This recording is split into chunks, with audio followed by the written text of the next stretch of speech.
Definitions and guiding principles of bilingualism.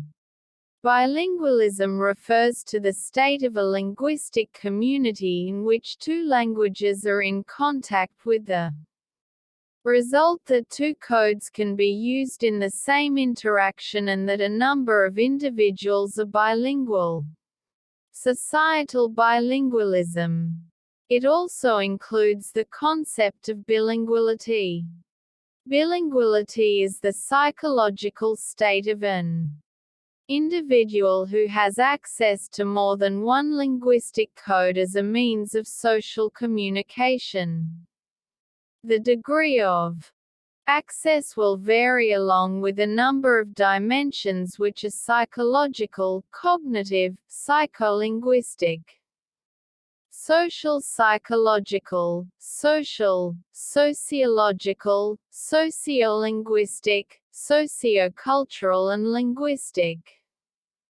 Definitions of bilingualism range from a native-like competence in two languages to a minimal proficiency in a second language and raise a number of theoretical and methodological difficulties. Between these two extremes one encounters a whole array of definitions as, for example, the one proposed by Titone, 1972, for whom bilingualism is the individual's capacity to speak a second language while following the concepts and structures of that language rather than paraphrasing his or her mother tongue. They lack precision to be operationalized, while they also do not specify what is meant by native-like competence, which varies considerably within a monolingual population. These definitions also refer to a single dimension of bilinguality, namely the level of proficiency in both languages, thus ignoring non-linguistic dimensions.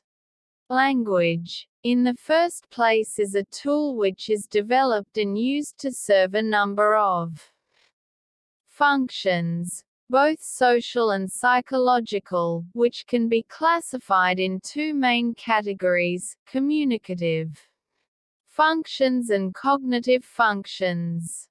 Functions of language are universal, but the linguistic forms vary across languages and cultures. Functionalist approach. There are at least two levels of language processing: the functional level, where all the meanings and intentions to be expressed are represented, and the formal level, at which all the surface forms used in the language are represented. Function plays a strong causal role in the way particular forms have evolved over time and in the way those forms are used by adults and acquired by children. The linguistic system is only one form of the realization of the more general semiotic system which constitutes the culture. It is good to make a distinction between social functions, cognitive functions and semiotic linguistic functions. Although the study of language can be conducted at several levels of analysis, the nature of language behavior, like that of other complex human behaviors, remains the same regardless of the level of analysis. Across the following 1. There is a constant interaction between the dynamics of language behavior at the societal level and language behavior at the individual level. 2. There is a constant and complex mapping process between the form of language behavior and the function it is meant to fulfill. 3. Language behavior is the product of culture, and as such it follows the rules of acculturated behavior. 4. Self-regulation is a characteristic of all higher-order behaviors and therefore of language behavior.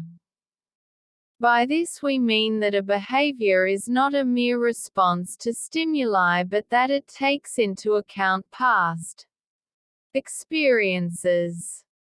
Furthermore, it does not follow a pattern of trial and error but is an evaluative response, calling upon the individual's cognitive and emotional functioning adapted to a given situation.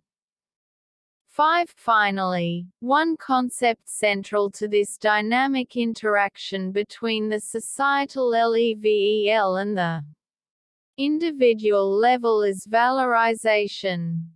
By valorization we mean the attribution of certain positive values to language as a functional tool, which will facilitate the fulfillment of communicative and cognitive functioning at all societal and individual levels.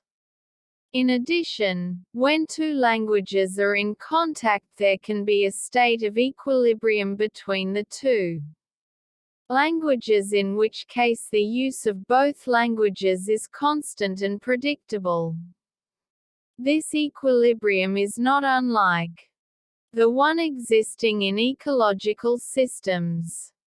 Any change of the relation between the two languages, due to a change in form, function mapping or to a change in valorization at any level, will provoke a change in language behavior of individuals. Language and literacy. Introducing an individual to the language used in literacy, mainly through the means of learning to read and write, will induce changes in his or her language behavior.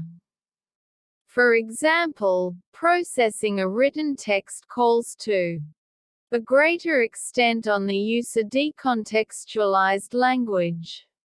When few people were literate, the behavior of individuals was changed with little effect on the social structures.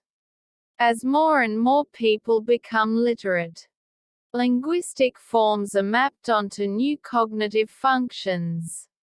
When a critical mass is reached, a need for new social institutions such as schools are created.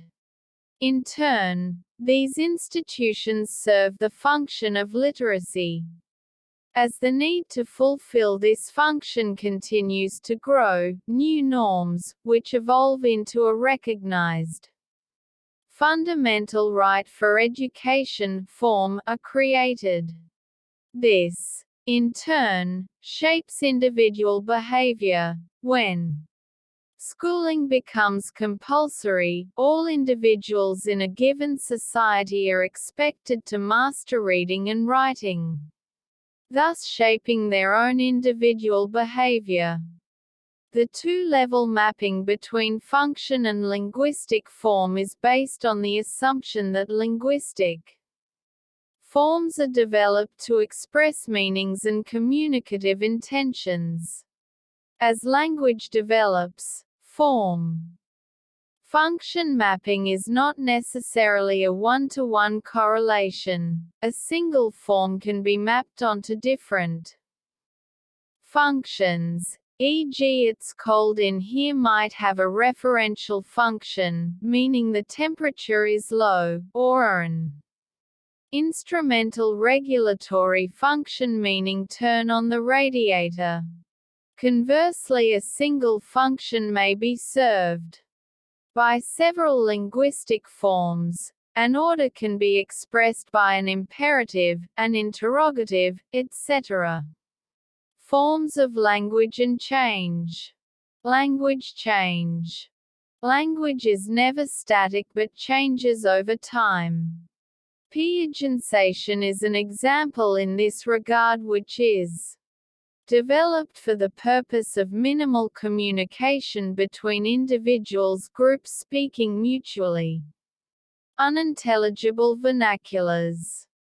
In the pidginization process, limited and simplified linguistic forms are developed. As the need for communication or function increases in the society, new forms are created by the speakers. Gradually these new forms serve extended functions until Pidgin evolves into a Creole form, as it becomes the mother tongue of the next generation, and thereby serves new functions. The forms of language undergo constant changes due to social changes, emergence of new technologies and contact with other languages. New forms apply to old functions, as when a new expression is used by teenagers. In the same way old forms apply to new functions, as for example, the English word save in using a computer. Or new forms can be developed for new functions, e.g. new terminology.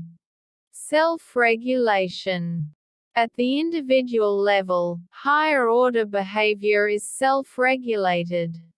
The individual takes into account the feedback mechanisms and readjusts behavior. Similar mechanisms occur also at a collective level, for example, in the process of pidginization.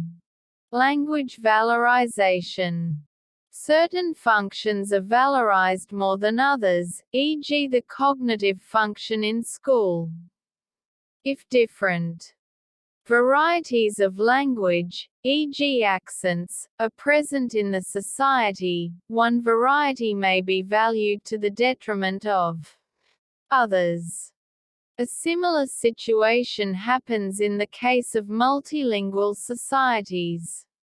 One or more languages will be highly valued, while others will be devalorized. At the individual level a similar mechanism operates. To the extent that the adults around the child value the use of language for certain functions, the extreme importance of valorization is evidenced at all societal and individual levels. At the societal level, if a minority language is not valorized and used as a tool for education, language attrition and language shift are likely to occur. At individual level, the positive valorization of a language will trigger off a motivational process for learning and using those aspects of language.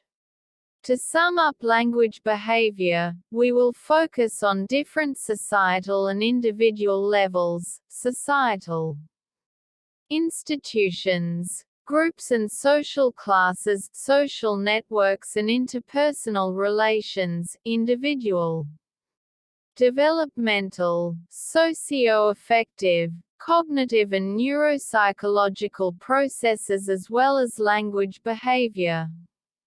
At each of these levels, language behavior is dynamic. There are constant interactions amongst the determining factors within and between the different levels. Development aspects of language behavior. Modeling of language behavior has been developed more at individual level than at societal level. Generally, these models are rooted in a larger framework of psychological theorizing. According to Pinker, 1996, a comprehensive theory of language acquisition must consider the following aspects: the state of the child at the onset of acquisition, the linguistic input and its context, the mental algorithms that turn this input into knowledge about the language, the end state of the process, i.e. a grammatically competent speaker, and the evolution of the process, i.e. what children understand and produce during the acquisition process. Linguistic and psychological approaches to language acquisition differ in the emphasis they put on the relative importance they attribute to each of these aspects. In our functional approach, we consider that language development is rooted in the social interactions with significant others. Furthermore, it has an important social psychological component and an equally important cognitive component. Functions that language will later serve are developed before the child acquires the linguistic forms. According to Bruner 1975a, before developing language the child learns some communicative functions through cooperative actions, which are arrived at through joint attention with the adults who are interacting with the child.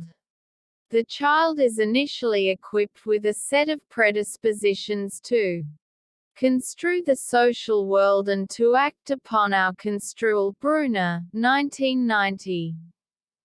Through interactions with others, she will develop a pre-linguistic readiness for meaning, i.e. context sensitivity and a sense of functions before linguistic forms are accessed. That's it for today. Make sure to subscribe my channel. Thanks.